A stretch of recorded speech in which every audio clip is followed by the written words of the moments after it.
Grandes empresas comenzaron siendo pequeñas ideas. El secreto está en los pasos que das hoy. Empecemos.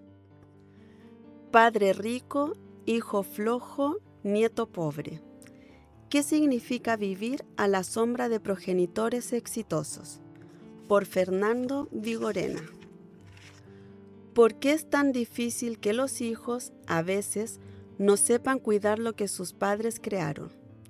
Prólogo por Pilar Sordo. Yo considero dichoso a aquel que cuando se habla de éxitos se limita a buscar la respuesta en su trabajo. Ralph Waldo Emerson, La conducta de vida. Cuando uno lee el título y el contenido de este libro, Padre rico, hijo flojo, nieto pobre, es imposible que no se me vengan a la cabeza numerosas personas donde esa regla se ha dado en toda su amplia magnitud. Entonces, es importante bajo ese alero preguntarse por qué es tan difícil que un hijo cuide y haga crecer lo que su padre o su madre exitosos lograron generar con su esfuerzo. A partir de esta reflexión, creo que es central preguntarse qué es el éxito, porque a partir de este concepto se desprenden las consecuencias que la fama y notoriedad podrían darse en la educación de las generaciones venideras. Si éxito fue para ese padre o madre haber conseguido bienes materiales que probablemente le faltaron en su infancia y adolescencia, es muy posible que en la educación de sus hijos tienda a complacerlos en extremo para que ellos tengan una infancia distinta que se refleje en las frases clásicas de nuestra educación. Quiero que mis hijos tengan lo que yo no tuve, o yo no quiero que mis hijos pasen lo que yo pasé. Si esta es la pauta, entonces ese éxito del progenitor será poco agradecido por los hijos y poco valorado en el esfuerzo que costó conseguirlo. Esta situación trae como consecuencia que los hijos únicamente vivan la parte hermosa de los logros y no sepan cuánto esfuerzo costó generar lo que ese padre o madre crearon con empeño, sacrificios y creatividad. Sin embargo, cuando el éxito es visto como el placer de poner en práctica lo que se sabe hacer, donde lo que importa a ese papá o a esa mamá es dejar un testimonio y no cosas, ese éxito es visto por los hijos como un ejemplo a seguir, donde se muestran sin temor ni ambigüedades las dificultades y los problemas que se presentan en el camino. Parece fundamental, entonces, mostrar no solo los resultados como objetivos al final del camino, sino que es clave compartir el proceso para que se vea cómo se llega a conseguir lo que se quiere. Otro punto que me parece importante transmitir es que en el proceso educativo no es necesario imitar el mismo camino que ese papá o mamá siguieron, sino que es fundamental que ese niño tome lo mejor que recibió de ellos y construya desde ahí su propio camino de crecimiento, que le permitan obtener en su trayecto personal los logros que su vocación o llamado interior le dictan y guían. El éxito en sí mismo no debería ocasionar problemas. Lo que sí podría suceder es que se dañe el enfoque que se da a la formación integral del niño y el adolescente, y sobre todo, no se tenga presente cómo se transmite y cómo se define en el día a día la educación de los hijos. Este libro ofrece una maravillosa posibilidad para mostrar esa forma de enfrentar los desafíos, para dejar un buen legado que trascienda a lo meramente material. Estas páginas también brindan una hermosa oportunidad para trascender en el testimonio, que es lo único que dejamos cuando nos vamos. El difícil desafío de superar a los padres. La filosofía actual de la educación tiende a desacreditar el esfuerzo. Abraham Flexner, pedagogo estadounidense. La historia de los padres que han superado a sus hijos es mucho más larga que la de los hijos que han superado a sus padres. Alejandro Magno, durante su reinado, extendió el dominio griego hasta los ríos Indo y Oxus en Asia Central y Egipto en África. Y en la historia su nombre opacó totalmente el de su padre Filipo II de Macedonia. En Chile, Bernardo O'Higgins es el padre de la patria y relegó a un discreto segundo plano el nombre de su padre, Ambrosio O'Higgins, que fue gobernador de la Capitanía General de Chile y virrey del Perú. Siguiendo en Chile, ¿cuántos hijos de presidentes de la República también se convirtieron en jefes de Estado de su país? En 2 siglos, solo 4. Pedro Montt, hijo de Manuel Montt. Federico Errázuriz Echaurren, hijo de Federico Errázuriz Zañartu. Jorge Alessandri Rodríguez, hijo de Arturo Alessandri Palma. Y Eduardo Frei Ruiz Tagle, hijo de Eduardo Frei Montalva. En el mundo del cine, los hijos de Henry Fonda ya no alcanzaron la celebridad que él consiguió, pese a que nadie puede discutir los talentos de Jane y Peter Fonda, y Liza Minnelli tampoco consiguió superar a su madre Judy Garland. Una excepción podría ser Michael Douglas, quien por lo menos pudo colocarse al nivel de su padre Kirk Douglas. La historia no ha sido pródiga en ejemplos de grandes hombres y mujeres, políticos, intelectuales, científicos, artistas, profesionales, que fueron superados en su grandeza por sus hijos. Lo que sí ha estado ocurriendo es que los hijos, en los últimos años, gracias al esfuerzo de sus progenitores, estén ascendiendo algunos peldaños en la escala social y laboral, pero sin que esa elevación vaya acompañada de genialidad y trascendencia. ¿A qué se debe que sea tan difícil superar los éxitos de los antepasados? ¿Por qué el ingenio, la originalidad y el espíritu creativo no siempre se transmiten a las generaciones siguientes? ¿No serán los mismos padres los que de manera inconsciente atenúan la llama de la genialidad en sus hijos? ¿Qué motiva a los hijos a seguir los pasos de sus progenitores? ¿Cuáles son los componentes esenciales del éxito? Son varios, pero quizás en algunos de ellos está la dificultad para alcanzar renombre, notoriedad y fortuna, sacrificio, esfuerzo, privaciones, disciplina férrea y constancia. Y lo más paradojal de todo es que estos componentes podrían anularlos, sin ánimo de hacerlo por supuesto, los mismos progenitores, que al brindarles a sus hijos todo lo que ellos no tuvieron en su infancia y adolescencia, inhabilitan el entusiasmo creador y la necesidad de crecer intelectualmente, porque lo tienen todo gracias a sus padres. Pero hay un hecho curioso digno de destacarse. La historia íntima de la familia, a través de los siglos, ha demostrado que casi no han existido progenitores que no hayan anhelado que sus hijos fueran superiores a ellos. La máxima aspiración que tienen los padres para sus hijos es que sean mejores que ellos en todo sentido. Incluso los delincuentes, en la privacidad de sus sueños, desean mantener apartados a sus hijos de la senda del delito. En El Padrino de Mario Puzo, su protagonista Vito Corleone ambiciona que por lo menos uno de sus herederos, Michael, no se involucre con la mafia, lo que finalmente no ocurre. Este libro busca una explicación a la relación padres e hijos cuando los primeros son demasiado exitosos. Capítulo 1. Hombres emprendedores. Es bueno que te despidan, es una forma de desprenderse de la inseguridad. George Davis. Mario es un ejemplo de emprendedor que se inició de la nada. En 1996 quedó sin empleo después de muchos años de trabajar en la gran empresa, respetar las normas, llegar a tiempo a su trabajo y cumplir con el ritual de un empleado tradicional. Sumado a todo esto, sus calificaciones y competencias no le servían para enfrentar lo que ya estaba sucediendo. Las tecnologías de información no calzaban con una mente que se desempeñó por años en la era industrial, en la línea de montaje y fabricando productos que ahora se traen de China a un precio irrisorio comparado con los de antes.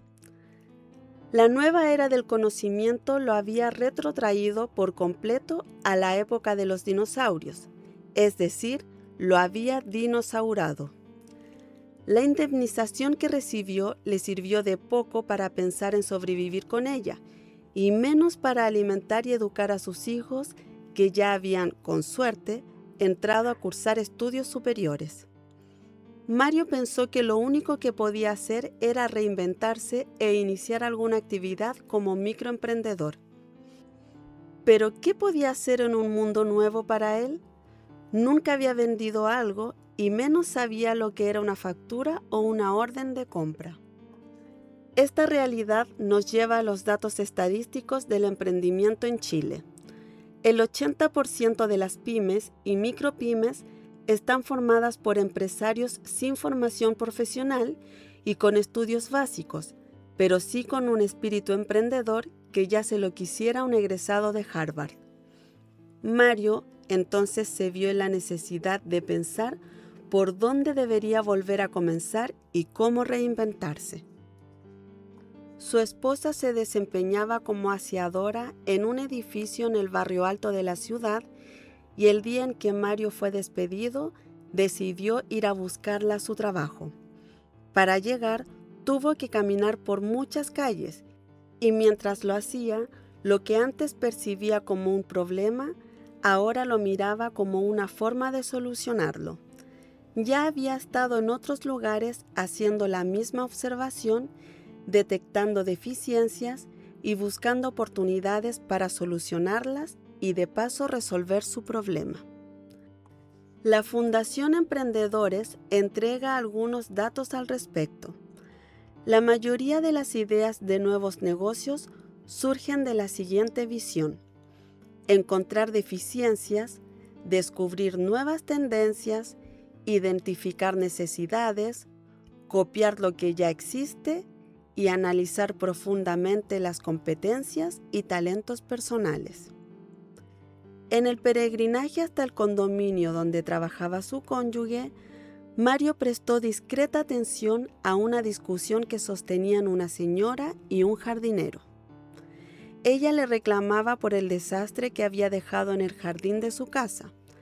El pasto evidentemente había quedado mal cortado, las ligutrinas que circundaban las rejas habían sido podadas sin cuidado y quedado disparejas y en el suelo sin barrer, y se acumulaban muchas flores, entre ellas rosas muy hermosas y nuevas que habían sido pasadas a llevar y se habían cortado cuando todavía no correspondía hacerlo.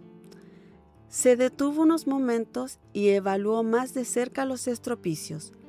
Para muchos, este era un incidente habitual en la jardinería, que a lo mejor no debería haber importado demasiado, pero que en este caso había irritado sobremanera a la propietaria del jardín. Pero para Mario, que buscaba desesperadamente una solución a su cesantía, esta inesperada situación podía constituirse en una oportunidad. ¿Sabía algo de jardinería? Sí, algo. Una vez lo castigaron cuando pequeño y tuvo que hacer el jardín de la tía Sonia en Limache. Con la convicción de que podía solucionar el problema que se había suscitado, se acercó con prudencia a la indignada señora después de que el jardinero fue despedido con cajas destempladas y se ofreció resueltamente a resolver las deficiencias que se presentaban en el jardín. La dama en cuestión, que mascullaba su ira en silencio, lo miró indecisa unos segundos y como necesitaba una solución a su problema y ésta se presentaba de manera inesperada, lo escuchó y aunque no conocía a su interlocutor, le pareció razonable su proposición y algo en su interior le dijo que la aceptara. Fue así como Mario se inició ofreciendo un servicio que hasta la fecha le ha dado grandes satisfacciones. Cuando ese día se encontró con su señora, había resuelto su cesantía. Esta historia recuerda un ejemplo de cómo numerosos emprendedores iniciaban sus negocios en la década de 1980, en plena crisis económica internacional. Mario partió solo, luego incorporó a su pareja a las actividades que había comenzado y 20 años más tarde, la idea que había surgido en su mente mientras caminaba se convirtió en una empresa de jardinería y paisajismo que ocupa a más de 50 empleados y vende varias decenas de millones mensualmente. Sus principales clientes son condominios, edificios de oficinas, casas del barrio alto, plazas de comuna, etcétera, etcétera, etcétera. ¿Cómo se generan las empresas a partir de los años de 1990? ¿Continúa vigente y funcionando el estilo de Mario? Sí, pero limitadamente. Los nuevos emprendimientos los llevan adelante una pléyade de profesionales con formación académica. Claro que hay un detalle que nadie advirtió en las mallas universitarias. Los programas de estudios superiores se concentraron en formar profesionales dependientes y no independientes. A nadie se le ocurrió agregar las variables del emprendimiento, la creatividad y la innovación en la formación de los nuevos profesionales. En consecuencia, los que escogen el camino de la creación de empresas deben apoyarse únicamente en su ingenio para iniciar un proyecto. No en vano, el célebre músico y director de orquesta norteamericano Leonard Bernstein llegó a decir que los enemigos de los descubrimientos son los profesionales. Las nuevas empresas las están generando profesionales jóvenes que han desertado de la educación cartesiana que se enseña en las universidades y prefieren inspirarse en los emprendedores de viejo cuño, en aquellos que iniciaron sus empresas con apenas cuarto año medio de educación, pero empujados por un entusiasmo, un tesón y un desconocimiento del significado del sustantivo fracaso. Sí, conocían muy bien lo que era la constancia, la tenacidad y el empeño. Los grandes emprendedores de décadas pasadas comenzaron a desarrollarse durante la época de la Revolución Industrial, que empezó a germinar en Inglaterra en la segunda década del siglo XVIII y que rápidamente se expandió a Francia, Alemania, Italia y Estados Unidos en el siglo siguiente. En esta modalidad de trabajo primaba la producción de bienes en forma masiva en la línea de montaje. En aquel entonces, el emprendedor montaba una fábrica con máquinas, obreros, grandes dependencias, bodegas y materias primas. Claramente privilegiaba la fuerza sobre el intelecto, razón por la cual requería de mucho personal y mano de obra, y mientras más antigüedad tuvieran sus obreros o empleados, más valiosos eran para la producción masiva. Las fábricas de los siglos XVIII y XIX crearon a su imagen y semejanza otras organizaciones complementarias, los servicios públicos, los hospitales, los clubes, las universidades, etc. Tenían un parecido a las fábricas que habían sido pensadas para producir cualquier cosa, profesionales, zapatos, empleados o lo que fuera factible de realizar. A los 65 años, tanto el emprendedor como el obrero y el empleado tenían que jubilar, porque empezaban a perder la fuerza bruta que se requería para lo que hacían. Esta idea del retiro laboral curiosamente aún prevalece en el inconsciente colectivo, pese a que la forma de trabajar ha cambiado. Además, hasta la década de 1950, llegar a los 60 años significaba decididamente entrar a la vejez. Entre 1950 y 1955, en Chile, según el Instituto Nacional de Estadísticas, las esperanzas de vida al nacer eran de 55 años. Elbert Hubbard, en su libro Un mensaje a García, cuenta la siguiente anécdota que revela muy bien el carácter de los emprendedores. En una ocasión, a un empresario exitoso y próspero le hicieron el siguiente comentario: «Usted es un hombre de suerte, lo envidio por todo lo que ha conseguido». El empresario, ante el comentario, sonrió tenuemente y acotó: «Si se le llama suerte trabajar de lunes a domingo, 12 horas diarias y tener vacaciones muy esporádicamente, usted tiene razón. Yo soy un hombre de suerte». El emprendedor, además de su ilimitada capacidad de trabajo, tiene una característica única, que es la de ver oportunidades donde otros no las advierten. El estadista británico George Meredith, sobre este respecto, decía lo siguiente: «¿Cuántas cosas que arrojamos al suelo, cuando las recogen otros, se transforman en piedras preciosas?»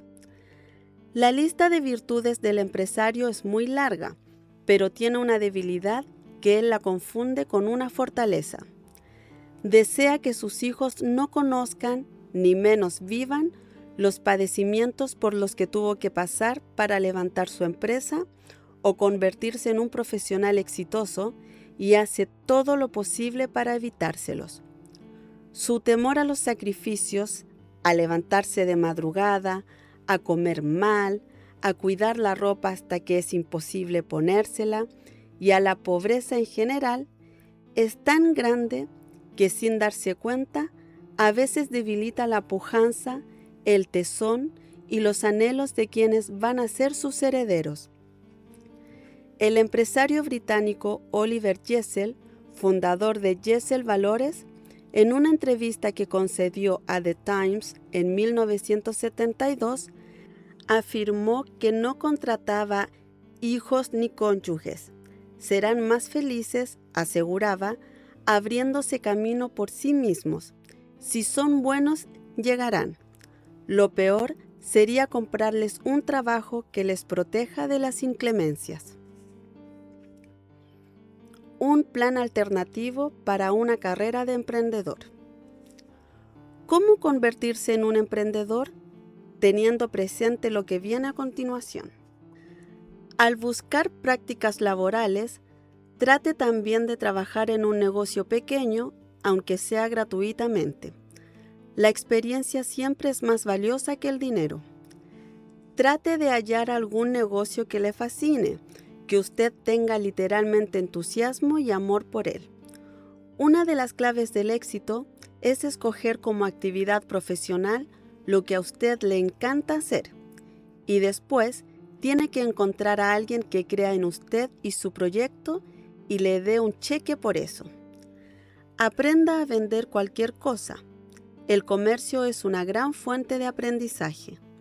No haga caso de las bromas que reciba de parte de su entorno familiar y amistoso. En los fines de semana, preste servicios como mesero atendiendo público en algún evento, porque el contacto con la gente genera aprendizaje y redes de contacto. Hágalo a partir de los 15 años. Busque algún curso o universidad, en el futuro será muy común, que ofrezca un buen plan de desarrollo emprendedor para que usted complemente su conocimiento técnico con el comportamiento del empresario. No acepte programas que solo están en la publicidad de las casas de estudios superiores. Revise detenidamente las mallas curriculares. Lea muchísimo, sea curioso, incursione en Internet, donde hay muchos sitios web sobre los temas que le interesan, y acostúmbrese a generar opinión propia. Investigue por su cuenta por qué algunas empresas funcionan bien y otras no. Tome el caso de 2 lavanderías en su barrio, la mejor y la peor, y estúdielas, analícelas y cuestione por qué 2 emprendimientos en la misma zona, con el mismo mercado, con los mismos proveedores, con el mismo número de empleados, tienen resultados tan diferentes.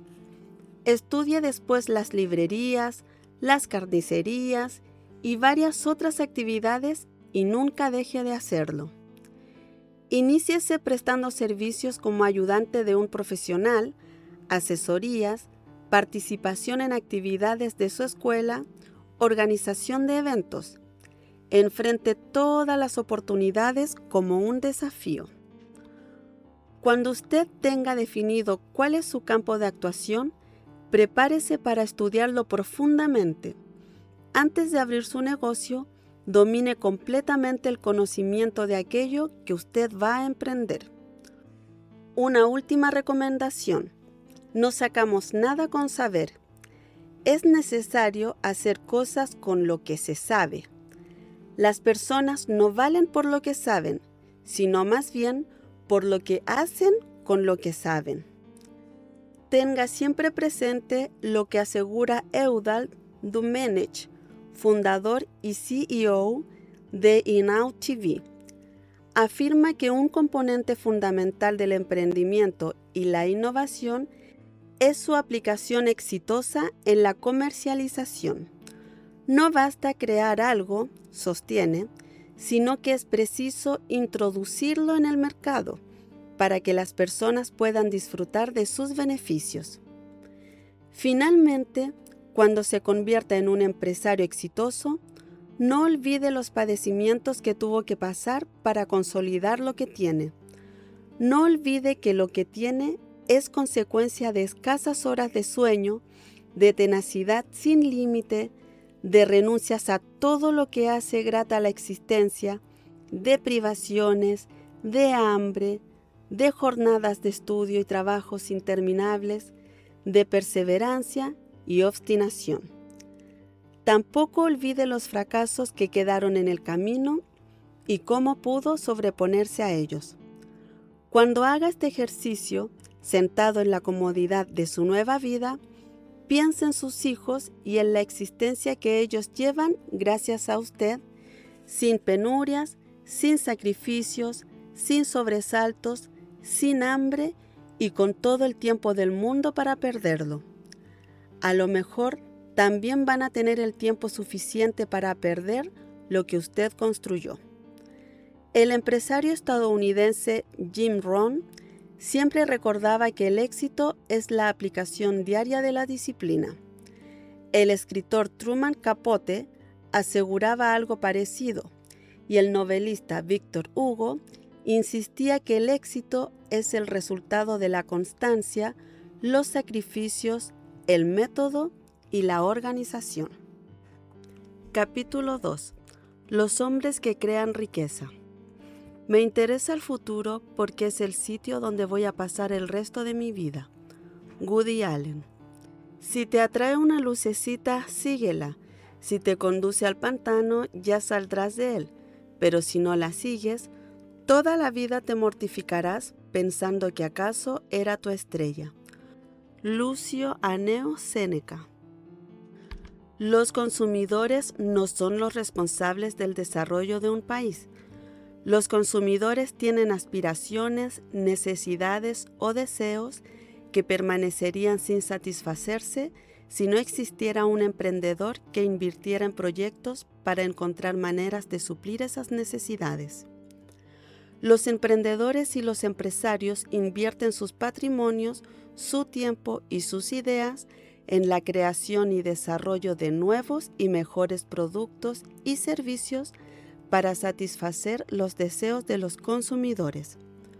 Solo cuando esa decisión se toma, los consumidores adquieren lo que el mercado les ofrece y consumen en amplia escala lo que está a su disposición y se benefician de menores costos y mejores productos.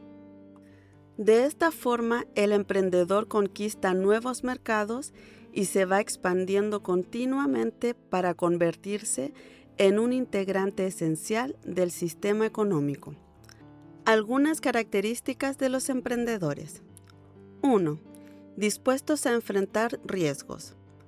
La palabra riesgo pese a estar registrada en el Diccionario de la Lengua Española como sinónimo de contingencia y peligro, no está considerada en el vocabulario del emprendedor o no le teme a ella.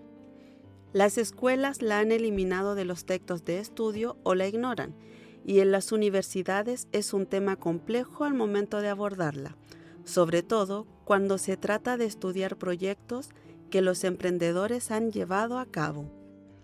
El estudio del riesgo, el fracaso y el verdadero emprendimiento no lo contemplan los planes de estudio de las universidades porque estas instituciones están orientadas a formar empleados para puestos seguros y de larga duración, salvo en los cursos aislados que se ofrecen de vez en cuando para marketear la formación tradicional de los empleados. Sin embargo, los emprendedores asumen los riesgos como hechos ciertos y propios de su quehacer y los enfrentan sin temor, porque tienen la certeza que son inherentes a un emprendimiento. Por lo tanto, siempre están en disposición de enfrentarlos. El emprendedor que desea iniciar un negocio y quiere administrar bien el riesgo sigue esta premisa: aumentar al doble los costos de su proyecto y disminuir a la mitad los ingresos, lo que ayuda a ver resultados en el primer año de operaciones. 2. Dispuesto a asumir los fracasos y los errores. Si la palabra riesgo no está considerada en el lenguaje educativo de niños y adultos, ¿para qué hablar de los fracasos y los errores? Estos dos sustantivos pareciera que estuviera prohibido mencionarlos en la formación media y universitaria porque constituyen faltas de alto grado y peligrosidad que deben ocultarse para que nadie ni siquiera sepa de ellos. Un emprendedor moderno simplemente no tiene miedo de cometer errores para llevar adelante sus proyectos. ¿Por qué cometer los mismos errores si existe una larga lista de nuevos errores por cometer? En consecuencia, hay que cometer errores inteligentes y no negligentes. Ser un emprendedor exitoso no es otra cosa que la sumatoria de fracasos bien concebidos. Los fracasos no existen, solo existen los resultados. Para Henry Ford, el fundador de la empresa que lleva su apellido, el fracaso era la oportunidad para empezar de nuevo, pero con más inteligencia. Con respecto al riesgo, Mark Zuckerberg, uno de los creadores de Facebook, advirtió que el mayor riesgo es precisamente no correr ningún riesgo. Luego agregó que en un mundo que cambia muy rápidamente, la única estrategia que garantiza fallar es no correr riesgos. 3. Atreverse a ser pionero. Atreverse a ser pionero es una difícil misión en un país y en un continente donde la costumbre es adaptarse a las nuevas tendencias que impone el mercado de los países desarrollados.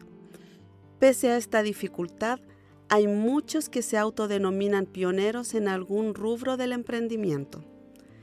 Se gastan millones de dólares en investigación en las universidades y muchas de ellas emplean esos fondos para adaptar las nuevas tecnologías al paradigma anterior, o lo que es más delicado, no son utilizados para producir una real innovación que pueda beneficiar a las comunidades en que están insertas y a la misma humanidad. El escritor francés Victor Hugo, célebre autor de Los Miserables, en el siglo XIX ya advertía que lo que conduce y arrastra al mundo no son las máquinas, sino las ideas, a lo que la ingeniera industrial española Amparo Moraleda agregó cuando estaba en IBM que la innovación es un desafío y no un drama, una oportunidad y no una amenaza. A los entusiastas del pasado y de las adaptaciones espurias, habría que darles el nombre de simples continuadores de las tendencias mundiales, pero desde ningún punto de vista son innovadores. 4.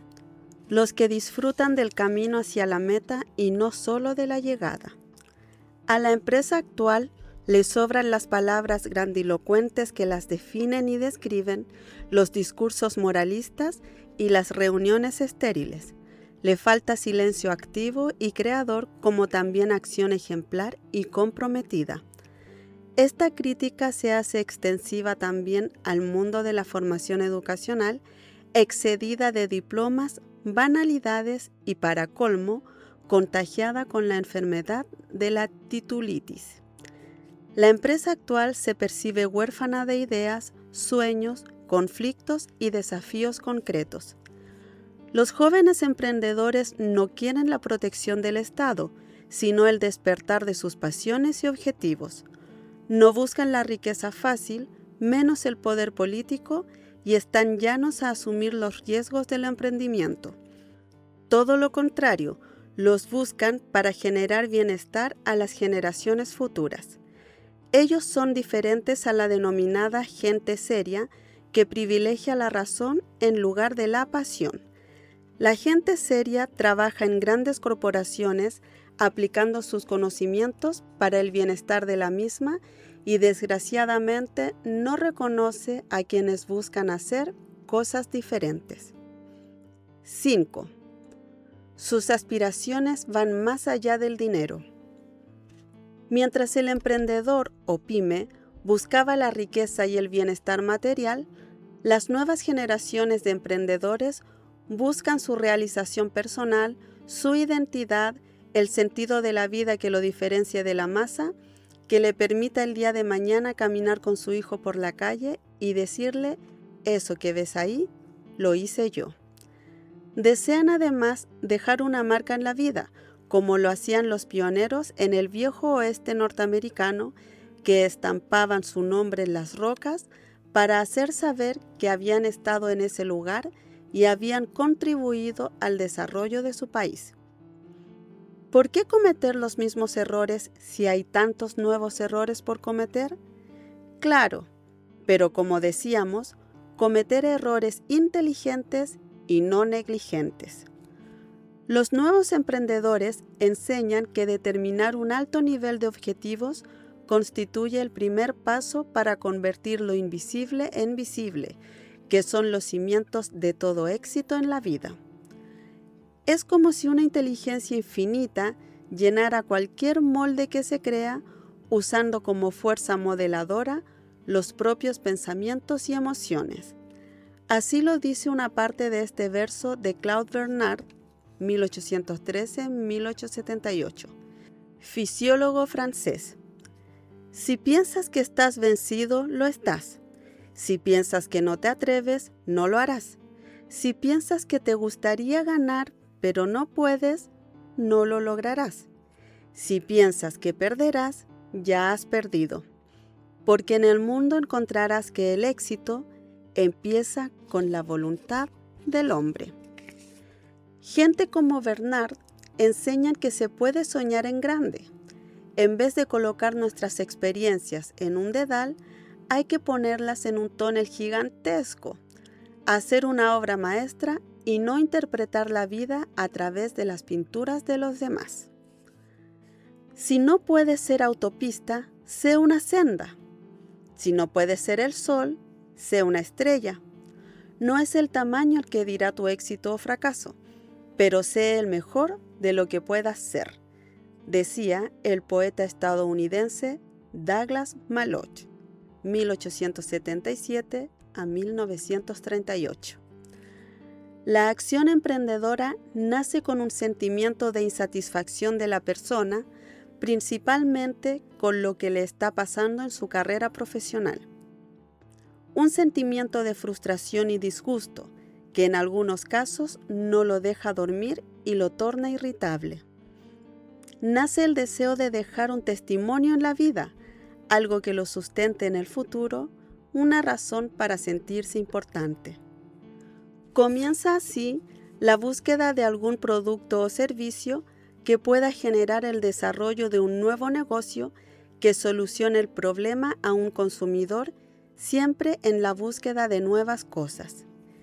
En este sentido, hay que tener presentes los grandes éxitos desarrollados en los últimos años por emprendedores en las áreas de la biomedicina, servicios, telecomunicaciones, computación y otros, que estuvieron dispuestos a asumir riesgos, endeudarse financieramente, hacerse de responsabilidades para las que no se habían preparado ni se las habían enseñado en la universidad, desarrollar planes de negocios, dejar sus trabajos seguros y comprometer a la familia en proyectos considerados por muchos como riesgosos y poco probables de tener éxito. En síntesis, el entrepreneurship o desarrollo emprendedor es una actitud positiva hacia la gestación de negocios y constituye una tecnología que se puede aprender para romper con el paradigma clásico que dice que se nace bueno para los negocios. La mentalidad del empresario moderno se modifica actualizándose. Ya no existe aquel heroico empresario del pasado que todo lo enfrentaba con temeridad, incluso con sacrificios de todo orden, con el único afán de vencer la adversidad. El empresario explota nichos tradicionales y construye grandes proyectos a través de empresas. Delega su administración en subordinados, gerentes, empleados, estructuras y procesos, mientras el entrepreneur es poseedor de una aguda sensibilidad económica para identificar oportunidades nuevas de mercado, verdaderos nichos de sintonía fina, busca atender al consumidor en sus deseos de nuevos productos y o servicios para de este modo satisfacer su realización personal y profesional. Para un emprendedor, un buen negocio es aquel que satisface al consumidor y también a él mismo. Como los grandes nichos del mercado ya están ocupados, ha surgido este nuevo empresario, el empresario del siglo XXI, el entrepreneur, capaz de descubrir los nuevos espacios que surgen en la sociedad postindustrial en que vivimos. El entrepreneur se constituye en el responsable del cambio social, porque genera nuevos empleos, origina nuevas tecnologías para hacer más fácil la vida en comunidad y también, entre otras cosas, colabora en el desarrollo de nuevas drogas y dispositivos medicinales que curarán muchas enfermedades. Pero por sobre todo, ser entrepreneur constituye una nueva actitud de positivismo que requiere el mundo latino para enfrentar las grandes oportunidades que ofrece el mercado. Ejemplo: mi nuevo teléfono inteligente es un objeto que me presta mucha utilidad y sospecho haber pagado $20 por su carcasa y teclado, unos $50 más por sus buenos lentes y aplicaciones y unos $500 por su intelecto. Es hora de no condenarse a un cuentapropismo vegetativo o a un destino gris en cargos que, lejos de apasionarnos, nos hagan morir de a poco en grajeas de 8 horas diarias, afirma Gerardo Saporossi, ingeniero y entrepreneur argentino. Cuentapropista es un argentismo aceptado por el Diccionario de la Lengua Española con el significado de persona que, sin ser comerciante o profesional, vive de su propio negocio. Lo que un emprendedor moderno graba en la mente subconsciente está programado para tornarse realidad física. El pensamiento da la orden y el subconsciente cumple. Por este motivo, el emprendedor es el resultado del subconsciente que lo acepta como verdadero, lo que lo lleva a mover el cielo y la tierra para realizarlo. El emprendedor que tuvo sueños en otros tiempos y que le parecían improbables, hoy pueden ser realidad en sus vidas. Para realizar un sueño, el emprendedor debe despertar a su gigante interior y crear una fuerte convicción y no solo una tenue esperanza. Si el emprendedor tiene una convicción, su idea surgirá a cada instante electromagnetizada y esa fuerza emocional sensibilizará al subconsciente para que actúe y concrete ese deseo. Para un emprendedor moderno, la vida es una fiesta de brazos abiertos que lo acoge afectuosamente y le ofrece oportunidades. Eso es vivir el mundo de los sueños que ellos se encargan de convertirlos en realidad. Por lo tanto, para realizar un proyecto se requiere soñar y luego utilizar los medios ciertos para conseguir esos objetivos. El emprender es único y consecuencia de una serie de circunstancias que desgraciadamente suele olvidar. Es creativo, iluminado, advierte las necesidades de la sociedad y las satisface, se adelanta a los cambios, se sobrepone al desaliento, no le teme a la fatiga, es voluntarioso y al temor lo conjura con osadía y entereza. Y precisamente en esta suma de virtudes podría estar su debilidad. Las capacidades y talentos se desarrollan únicamente mediante el estudio y el empeño metódico, concentrado y perseverante que no se transfieren a los hijos por el hecho simple de la procreación y el nacimiento. Los talentos hay que desarrollarlos y a mayor abundamiento de ellos, mayores sacrificios.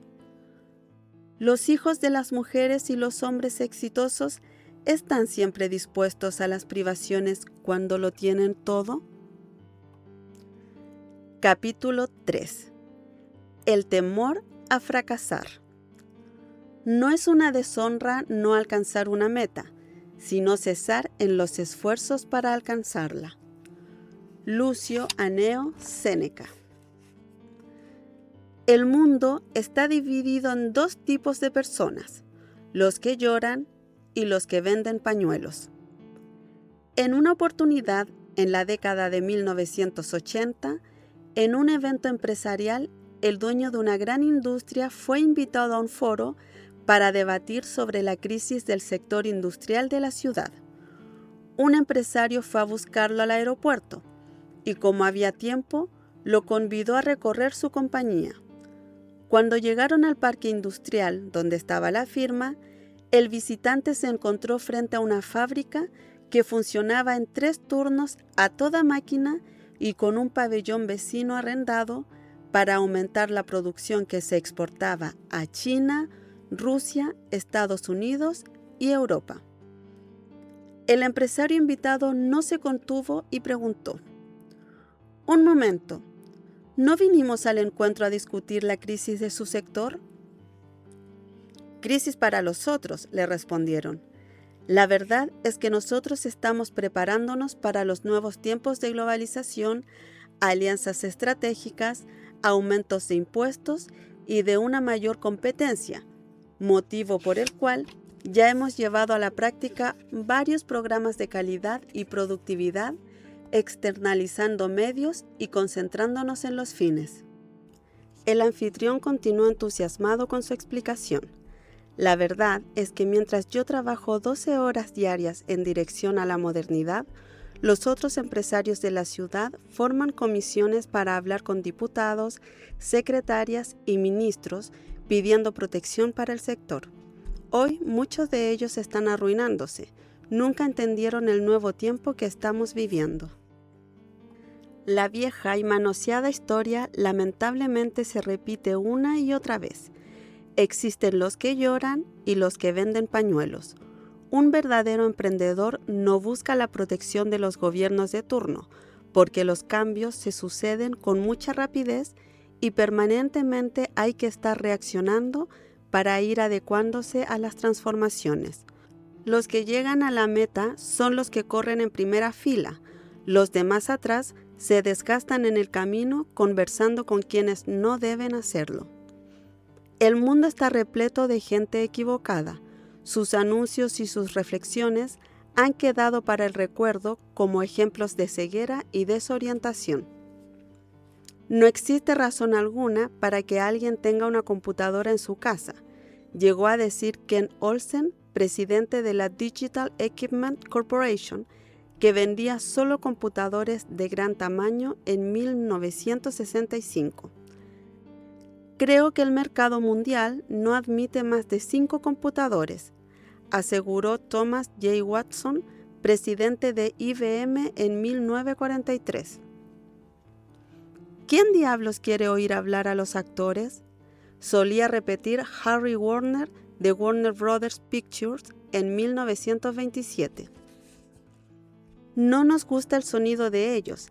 Además, la guitarra está pasada de moda, sostuvo muy suelto de cuerpo un ejecutivo de Decca Recording Co. al rechazar la contratación de los Beatles en 1962. Steve Jobs y Stephen Wozniak en los primeros meses de 1976 no consiguieron interesar a Atari y HP para la producción de un aparato que ellos habían inventado en el garage de su casa, la computadora personal. Así contaban la experiencia. Entonces, nosotros fuimos a las oficinas de Atari y les dijimos a los ejecutivos que nos atendieron lo siguiente: miren, conseguimos este aparato sorprendente juntando piezas de sus propias máquinas. ¿Cómo encuentran la idea de financiarnos y nosotros, como retribución, le entregamos el proyecto a ustedes? Paguen nuestros sueldos y nosotros trabajamos para ustedes. Ellos dijeron no. Entonces nos fuimos hasta la Hewlett Packard y ellos dijeron: nosotros no necesitamos un par de mocosos que ni siquiera han salido de la universidad. La cultura del fracaso. Un emprendedor se permite fracasar y corregir el rumbo cuando lo considera necesario y fundamental para el éxito. El fracaso, en este caso, no desalienta ni amedrenta, todo lo contrario, orienta. Si una idea no funciona, incluso con creatividad, originalidad, ingenio, identidad y varios otros atributos positivos, no importa. Esta experiencia únicamente demuestra que el emprendedor estaba experimentando y que después de los resultados prefirió probar otro camino u otra fórmula. El emprendedor lo que hace es abandonar su área de confort, conformismo y seguridad que casi siempre entorpece la realización de nuevas ideas para sumergirse en el mundo desconocido de la innovación, porque si fuera conocido no sería innovación. En resumen, lo que hace el emprendedor con sus intentos es aprender y todos sabemos que el aprendizaje lleva tiempo y esfuerzos. En Chile, el fracaso es una palabra sospechosa, temida y odiosa, porque representa la incapacidad y la incompetencia. Fracaso es un sustantivo espeso, desagradable, viscoso y contagioso. Cuando se escucha que alguien fracasó, el comentario genera temor e incomodidad, y el fracasado es aislado para que su descalabro no vaya a contaminar a otros. El fracaso inhibe, desanima, genera incertidumbre y el emprendedor inseguro deja de pensar en las estrategias y se pone a pensar únicamente en lo táctico y en su instinto de sobrevivencia.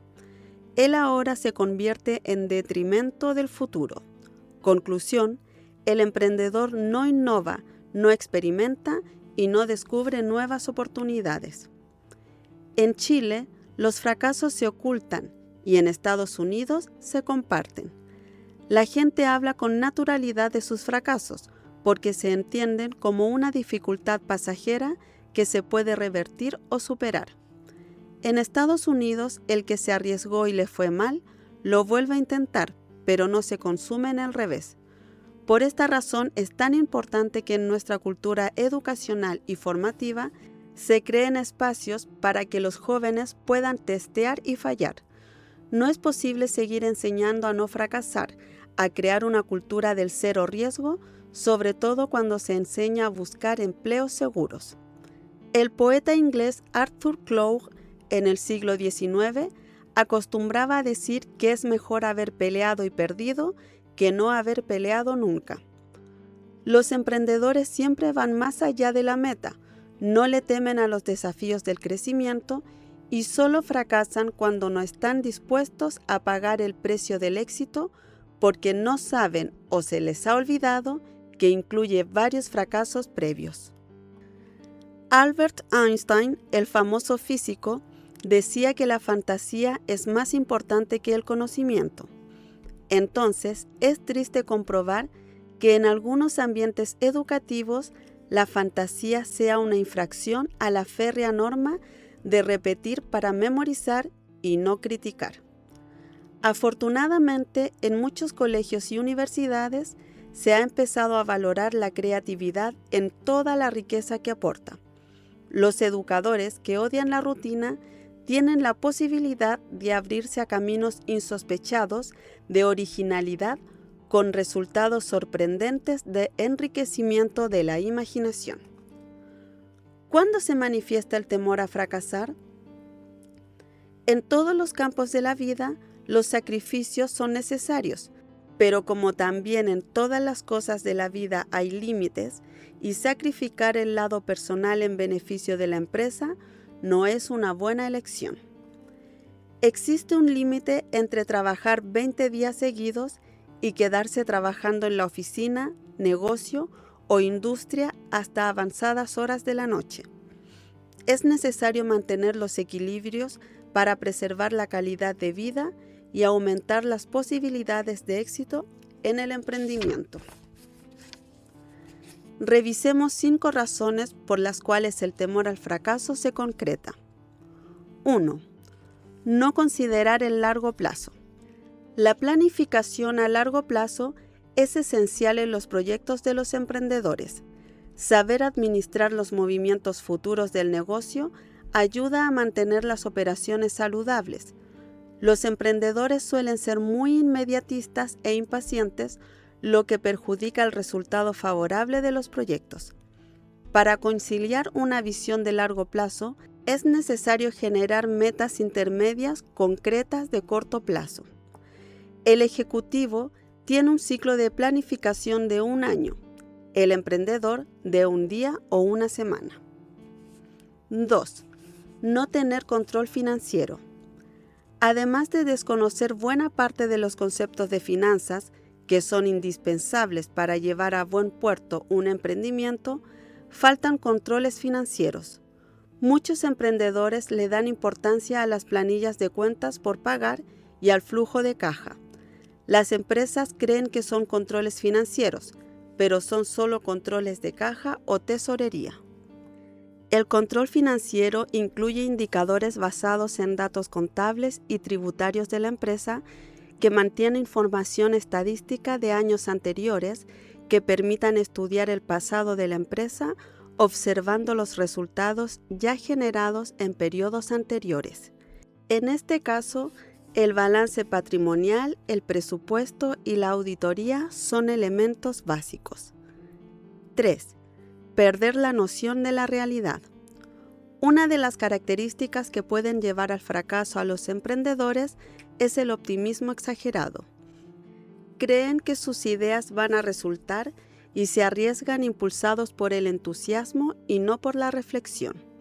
El emprendedor debe tener los pies en la tierra y la cabeza en las estrellas. 4. Confundir cuentas de la empresa con las propias.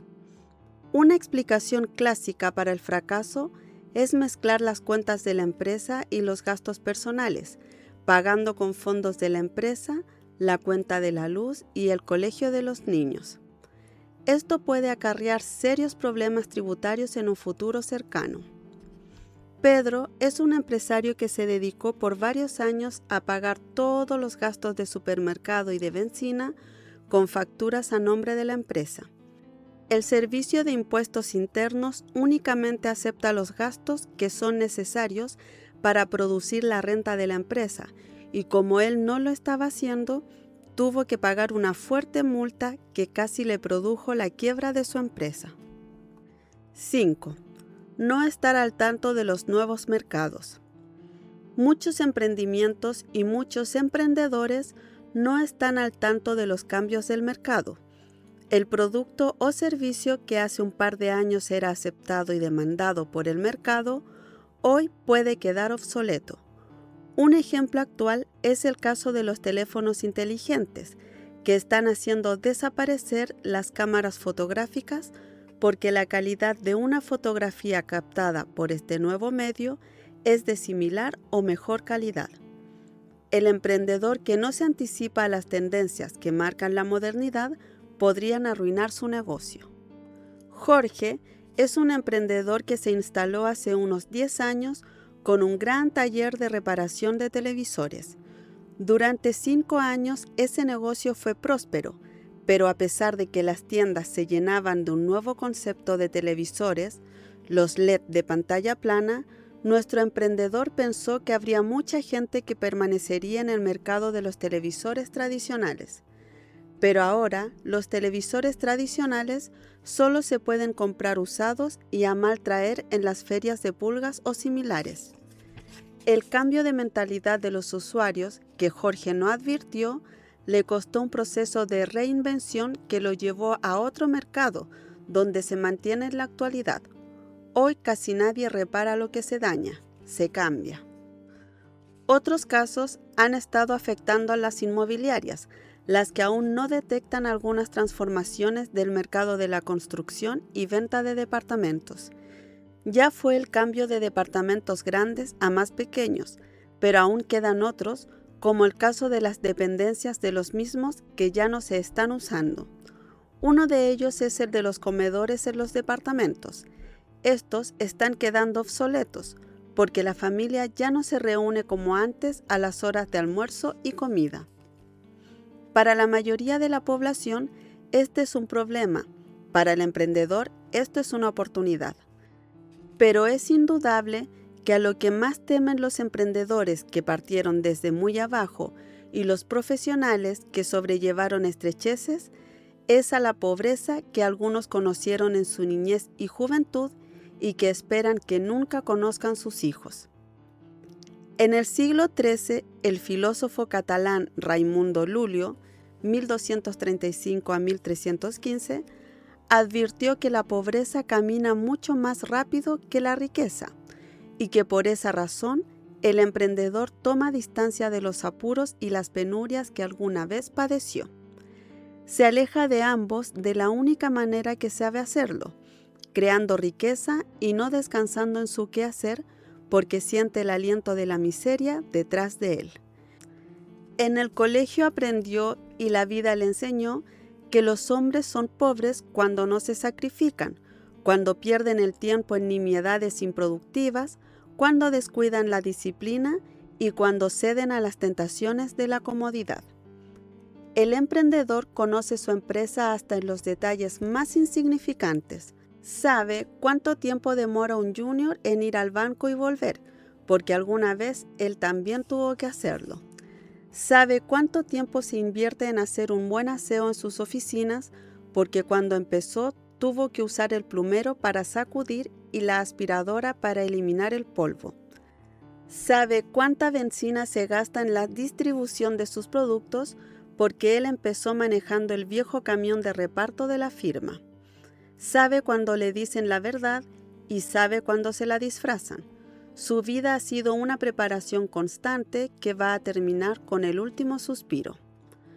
Lo más curioso de todo es que los emprendedores y profesionales de éxito, conociendo muy bien los esfuerzos que hay que hacer para salir adelante, muchas veces alejan a sus hijos del denuedo productivo del estudio y el trabajo, les facilitan la vida con bienestar y abundancia, les brindan comodidad y sosiego y los protegen de todo aquello que hace ingrata la vida, pero que fortalece el espíritu, el cansancio, el frío, el hambre, las enfermedades, las incertidumbres y la inestabilidad. Etienne Rey, 1879 a 1965, dramaturgo francés, en su obra Pont Neuf, escribió una frase que solo con el tiempo ha adquirido su verdadera dimensión. Hoy en día todo el mundo se preocupa de los hijos de los pobres. Nadie piensa en los de los ricos, y eso sí que están abandonados. En resumen, emprendedores, sus decisiones se basan en principios. Seguidores, toman decisiones populares. Emprendedores, hacen lo que deben, les guste o no. Seguidores, hacen lo que ellos quieren y no lo que deben. Emprendedores, los guía su compromiso. Seguidores, los conduce la conveniencia. Emprendedores, preguntan, ¿cuáles son mis responsabilidades? Seguidores preguntan, ¿cuáles son mis derechos? Emprendedores creen antes de ver los resultados. Seguidores quieren ver y comprobar todo antes de creer. Emprendedores son constantes aunque aparezcan problemas en el camino. Seguidores abandonan sus proyectos apenas surgen los primeros problemas. Emprendedores se disponen a la acción independiente del entorno y de cómo se sientan. Seguidores esperan sentirse bien y que las condiciones sean óptimas para actuar. Emprendedores pueden manejar sus emociones. Seguidores, ellos son manejados por sus emociones. Emprendedores utilizan excusas para no hacer. Seguidores, la excusititis es su principal enfermedad. Emprendedores siempre actúan proactivamente. Seguidores se comportan reactivamente. Emprendedores en cada momento están reconociendo y motivando a sus seguidores. Seguidores siempre están a la espera de que los reconozcan y los motiven. Muchos creen que tener talento es una cuestión de suerte. Pocos piensan que la suerte es una cuestión de talento. Acostumbraba a decir el premio Nobel español Jacinto Benavente, 1866 a 1954, célebre autor de Los intereses creados. Así concluye la primera parte con los 3 primeros capítulos del libro Padre Rico, Hijo Flojo, Nieto Pobre de Fernando Vigorena. Nos escuchamos en una próxima oportunidad con la parte número 2.